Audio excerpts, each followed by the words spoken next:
안녕하십니까, 이동환 TV입니다. 오늘은 깊은 용서를 바란다는 이야기를 하고자 합니다. 구독 꼭 눌러주시기 바랍니다. 노태우 대통령이 10월 26일 오후 박정희 대통령이 타계한 날 향년 89세로 세상을 떠났습니다. 유족으로는 부인 김옥숙 여사와 딸 소영, 아들 재헌 씨 등 일남 일녀가 있습니다. 노 전 대통령은 위대한 대한민국의 국민을 위해 봉사할 수 있어서 감사하고 영광스러웠다.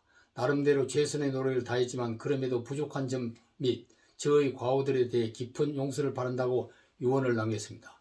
노 전 대통령의 장례는 국가장으로 치우고 국무회의에서 결정된 내용입니다. 노 전 대통령의 빈소는 서울대 병원 장례식장에 마련되어 조문을 받고 있습니다. 장지는 유족의 뜻을 존중해 국립묘지가 아닌 파주의 통일동산으로 정했습니다. 문재인 대통령은 조문을 하지 않고 화원과 비서실장을 보내 조의를 표했습니다. 대변인을 통해 노 전 대통령은 5.18 민주화 운동, 강제 진압과 12.12 쿠데타 등 역사적 과거가 적지 않지만 88 올림픽의 성공적 개최와 북방정책 추진, 남북 기본 합의서 채택 등 성과도 있었다고 말했습니다. 대한민국 13대 대통령을 지낸 노 전 대통령은 파란만장한 삶을 살았습니다. 1932년 경북 달성에서 가난한 농가에서 태어났습니다. 경북고등학교를 졸업하고 육사 11기로 군문에 들어갔습니다. 육군 보병 소위로 임관한 후에 방첩부대 방첩과장과 육군본부 정보과장 등을 거쳤습니다. 월남전에 참전한 후에 공수특전 여단장을 했습니다. 1978년 육군소장으로 진급하고 대통령 경호실 작전차장보로 발탁됐습니다. 1979년 12.12 당시 구사단장으로 예하 29연대를 중앙청에 진주시켜 군사반란에 가담했습니다. 50 정권 출범 후에 1981년 육군대장으로 예편했습니다. 전두환 전 대통령과는 육군사관학교 동기생이며 군대 내 조직인 하나회의 같은 멤버로 활동했습니다. 1979년 신군부의 정권 쟁탈 작전에 참가했습니다. 전 정권 하에서 정무 2장관과 체육부 장관, 내무부 장관, 민정당 대표를 역임했습니다. 1987년 6월 민정당 대선 후보로 선출된 후에 직선제 개헌을 약속하는 6.29 선언을 발표했습니다. 그 후 12월에 위대한 보통 사람의 시대라는 구호로 대통령에 당선되었습니다. 노 전 대통령은 1990년 남북한이 유엔에 동시 가입하는 성과를 올렸습니다. 1991년 소련과 국교를 맺고 1992년 중국과 국교를 열었습니다.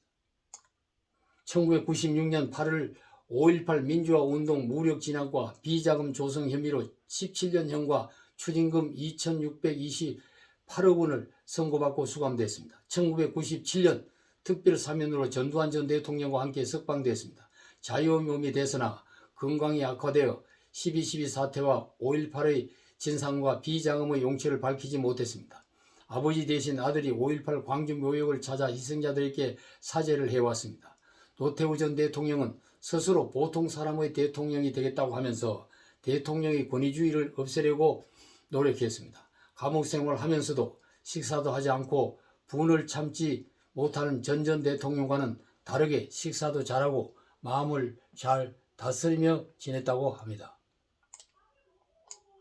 사람은 노 전 대통령을 우유부단한 결단성이 부족한 물대통령이라고 했습니다. 그러나 본인은 물같은 대통령이 되는 것을 좋아했다고 합니다.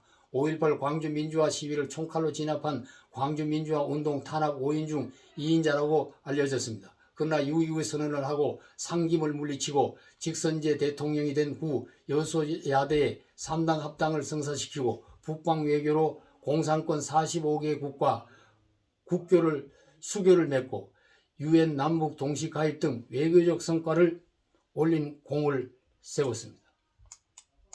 더불어민주당 대변인은 영욕의 삶을 마친 노 전 대통령의 영면을 기원한다. 우리 역사에 다시는 과거가 반복되는 일이 없도록 더욱 엄정한 역사적 평가가 이루어지길 바란다고 했습니다.